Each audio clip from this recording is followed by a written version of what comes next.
நான் விரும்பின ஒரு ஆண், என்னை எல்லாருமே பெரும்பாலும் பெண்களை தான் விரும்பணும்னு சொல்லுவாங்க. நான் விரும்பின முதல் ஆண் சிம்பு. இப்போ நான் அவர்கிட்ட போய் உதவி கேட்குறேன், உதவி செய்கிறாரு. ஆமாம், உதவி செஞ்சதுக்கப்புறம் அந்த டைலாக்கை நீங்கள் கொஞ்சம் எனக்கு எழுதி கொடுத்துருங்க அப்படிங்கிறார். எந்த டைலாக்னா, ஓகே, அது வந்து ஆழகால விஷத்தை நம்பலாம், ஆற்றையும் பெரும் காற்றையும் நம்பலாம், கோலமாம் அந்த யானையை நம்பலாம், கொல்லும் வேங்கை புலியையும் நம்பலாம், காலனார் விடு தூதரை நம்பலாம், கள்ளர் மறவர் வேடரை நம்பலாம், சேலை கட்டிய மாதரை நம்பினால் தெருவில் நின்று தேங்கி தவிப்பீரே. பல வருஷங்களுக்கு முன்னால் சொல்லிட்டான், காதலிப்பவனெல்லாம் பைத்தியக்காரனு அப்படின்னு இது போகும். இதை ஏதாவது சிம்பு படத்தில் இந்த டைலாக் கேட்டது மாதிரி இருக்கு. ட்ரிபிள் ஏன்னு ஒரு படம். ஆமாம், அவர்கிட்ட போய் நான் உதவி கேட்டப்ப அவர் எனக்கு உதவி செஞ்சுட்டு இந்த டைலாக்கை வாங்கிக்கிட்டார். இந்த டைலாக்கு அந்த படத்துக்கு சம்மந்தமே கிடையாது. ஜிவி பிரகாஷ் கிட்ட இதில் பீச்சில் உட்காந்து இந்த டைலாக்கை ஒப்பிப்பார். ஒரு கதை, அந்த கதைக்கு அந்த டைலாக் வந்து, அதாவது உங்களுக்கு வந்து ஒரு தடவை சொன்னால் 100 தடவை சொன்னது மாதிரிங்கிற ஒரு சின்ன டைலாக் தான், ஒன்றுமே கிடையாது. ஆனால் அது பாட்ஷா அப்படிங்கிற படத்தில் அது எந்த அளவுக்கு அந்த டைலாக் கேரி ஓவர் பண்ணுச்சுங்கிறது ஒன்று இருக்குது. புரியுதுங்களா? அது மாதிரி கெட்டவன்லாம் அங்கங்கே நான் தெளித்து வச்சிருக்க விஷயங்கள்னு இருக்கு இல்லையா, இது ஒன்றுமே இல்லையா, ஒரு டைலாக் தானே அப்படிங்கிறது. இது மாதிரி டைலாக்குகள்லாம் புரியுதுங்களா? அதாவது ஒரு எங்கேயாவது போய் வெளியில் போய் இவன் படம் எடுத்துருவானோ அப்படின்னு அந்த கதையை சாவடிக்கிறது இருக்கு இல்லையா, அந்த கதையில் இருக்கிற மெயின்ஸ் வந்து டைலாக்ஸ், அதெல்லாம் சாகடிக்கிற விஷயம், இதெல்லாம் பண்ண ஆரம்பிக்கிற, இதெல்லாம் வந்து என்ன சொல்கிறது. ஓகே ஃபைன், அதை பற்றிலாம் ஒன்றும் இல்லை.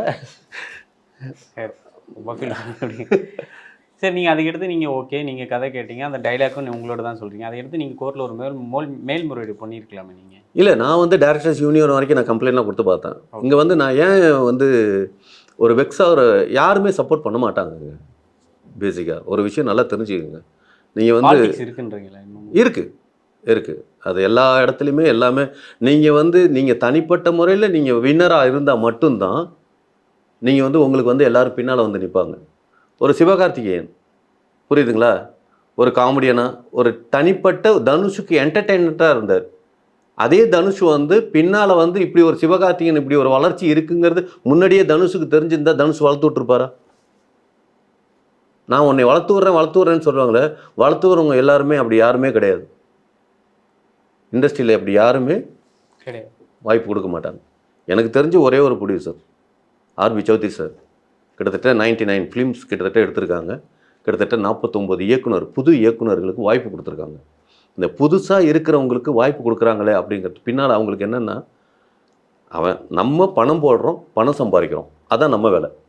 அவன் வாழ்க்கையில் எப்படி வேணுமாலும் அவனுக்கு ஒரு வாய்ப்பு கொடுக்குறோம், அந்த வாய்ப்பை யூஸ் பண்ணிக்கிறது எப்படி யூஸ் பண்ணிக்கிறான்னு பொறுத்து அப்படின்னு. இதே வந்து டைரக்டர்ஸ் அப்படிங்கிறது உங்கள் எல்லாருமே, டிஆர் சார்ட்டேருந்து யாராவது ஒரு டைரக்டர் வந்திருக்காரா சொல்லுங்க? யாரும் இல்லைன்னு நினைக்கிறேன். ஏன்?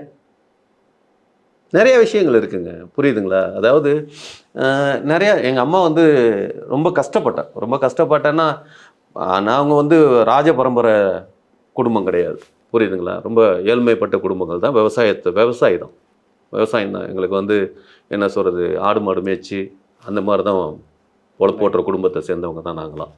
சும்மா எடுத்தோன்னே அப்படி வந்து அந்த மாதிரி லக்ஸுரிக்குள்ளாரெலாம் நாங்கள் லைஃப்குள்ளாரே இல்லை. அப்படிங்கிறப்ப என்ன தான் இருந்தாலும், அதாவது என்ன சொல்கிறது, அவர் டிஆர் புள்ள அப்படிங்கிற ஒரு ஈகோ இருக்கிறப்ப, எனக்கு வந்து நான் ஒரு விவசாயியோட புள்ள அப்படிங்கிற ஒரு ஈகோ இருக்க தானே செய்யும். அந்த முரண்பாடு தான் அங்கே கிளாஸ் ஆச்சு, வேற ஒன்றுமே கிடையாது. ஆமாம், அந்த சொன்னீங்க இவர் வந்து வளர்த்த உள்ள யாரில் அப்படின்னு, சந்தானம் அவர் மூலியமாக தான் வந்தாருன்னு அப்படின்லாம் பேசிகிட்டு இருக்காங்க. சந்தானம் அப்படிங்கிறவங்க நீங்கள் நல்லா தெரிஞ்சுக்கிங்களேன், சந்தானம் அப்படிங்கிறவங்க யாருன்னே தெரியாத ஒரு சந்தானத்தை நீங்கள் கூட்டிகிட்டு வந்து வாய்ப்பு கொடுக்கல. ஒரு லுலு சபா அப்படிங்கிறது அந்த நேரத்தில் ஒரு டாப் மோஸ்ட் லீடு, புரியுதுங்களா? அதில் இருக்கிற ஒரு ஆடியன்ஸ் உங்களுக்கு தேவைப்படுறாங்க.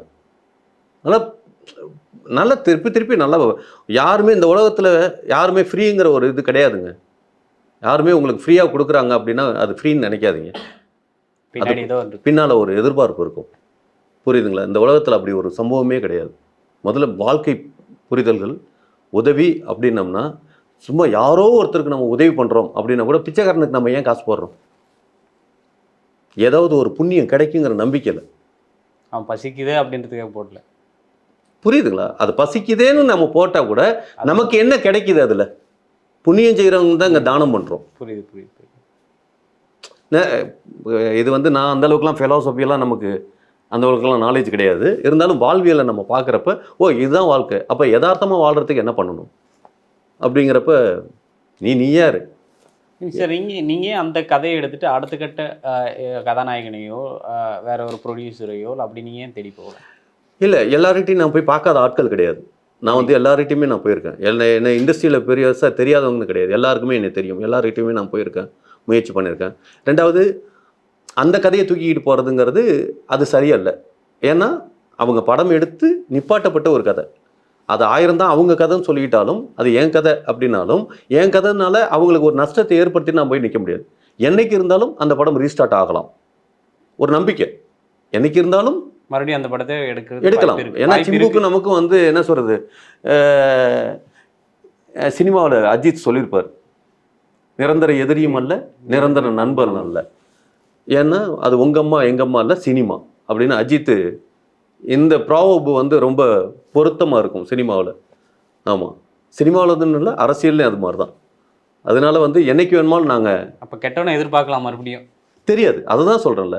ஏன்னா ஆக்சுவலாக வந்து நான் வந்து நம்புவேன் கடவுள் நம்பிக்கை. நான் கடவுள் நம்பிக்கைன்னா இதுதான் கடவுள், இந்த கடவுள் தான் செய்கிறாருன்னு இல்லை, ஏதோ ஒரு சக்தி நமக்கு மேலே இருக்குது, அதோட மூமெண்ட்டில் நடக்கும் அப்படின்னு. ஏன்னா அவருக்கு கல்யாணமாகாமல் இருக்கிறதுக்கு எங்கள் அம்மா கூட ஒரு காரணமாக இருக்குமோ?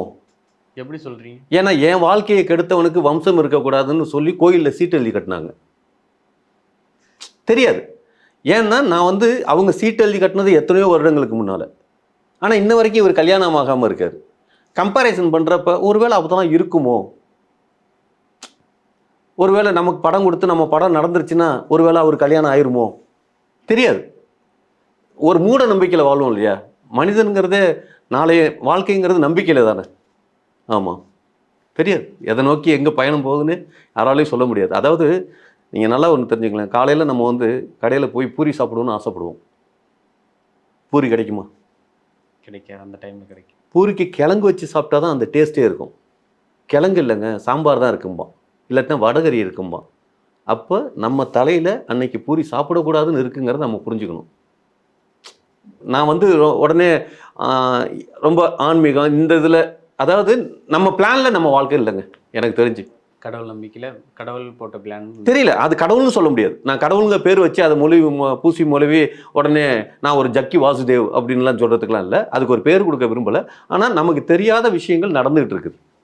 இன்னைக்கு நாம் இங்கே உட்காந்து பேசிகிட்டு இருப்போங்கிறது நேற்று நம்ம முடிவு பண்ணோமா? தெரியாது. நமக்கு தெரியாமல் இருக்கிறதுனால தான் நல்லா இருக்குது. இப்போ உங்களுக்கும் சிம்புக்கும் உள்ள ரிலேஷன்ஷிப் இதனுடைய அது எப்படி போயிட்டு இருக்கு? அந்த உறவு எப்படி இருக்கு? அதாவது என்ன சொல்கிறது, நான் விரும்பின ஒரு ஆண், என்னை எல்லாருமே பெரும்பாலும் பெண்களை தான் விரும்பணுன்னு சொல்லுவாங்க. நான் விரும்பின முதல் ஆண் சிம்பு. ஆமாம், இதை பகிரங்கமாக சொல்லலாம். உடனே நீங்கள் வேறு மாதிரிலாம் மொழிபெயர்த்து இது ஒரு ஹோமோ செக்ஸுவலாக அப்படின்லாம் நீங்கள் அது மாதிரிலாம் கொண்டு போனால் அதுக்கு நான் பொறுப்பு இல்லை. அப்படி கிடையாது. ஒரு அன்பின் பரிமாற்றம் அப்படிங்கிறது ஒருத்தனை பிடிச்சா தான் அந்த இன்வால்மெண்ட்டுக்குள்ளார இருக்க முடியும். அந்த அளவுக்கு அந்த விருப்பங்கள் இன்ன வரைக்கும் குறையலை. பட் ஆனால் என்ன சொல்கிறது, அடிபட்ட வலிகளும் வேதனைகளும் இருக்கு இல்லையா, அது மறந்து போன தருணங்களாக இருந்துகிட்டு இருக்குது அப்படிங்கிற ஒரு ஃபீல்.